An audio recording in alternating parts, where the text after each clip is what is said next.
स्वातंत्र्य दिनी शपथ घेतो की मी कधीही कोणत्याही प्रकारचे अंमली पदार्थ, मादक द्रव्य किंवा घातक व्यसन स्वीकारणार नाही। मी माझे जीवन स्वच्छ, निरोगी आणि व्यसनमुक्त ठेवीन। मी माझ्या मित्रांना, कुटुंबाला आणि समाजाला व्यसनापासून दूर राहण्याचा सल्ला देईन।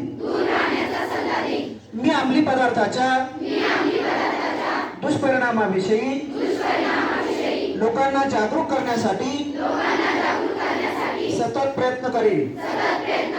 मी माझ्या परिसरात, शाळेत, महाविद्यालयात किंवा कार्यस्थळी ड्रग्जचा प्रसार होऊ देणार नाही। व्यसनाच्या आहारी गेलेल्या लोकांना मदत करून त्यांना नव्या आयुष्याची संधी देईल। मी ठाम निर्धार करतो की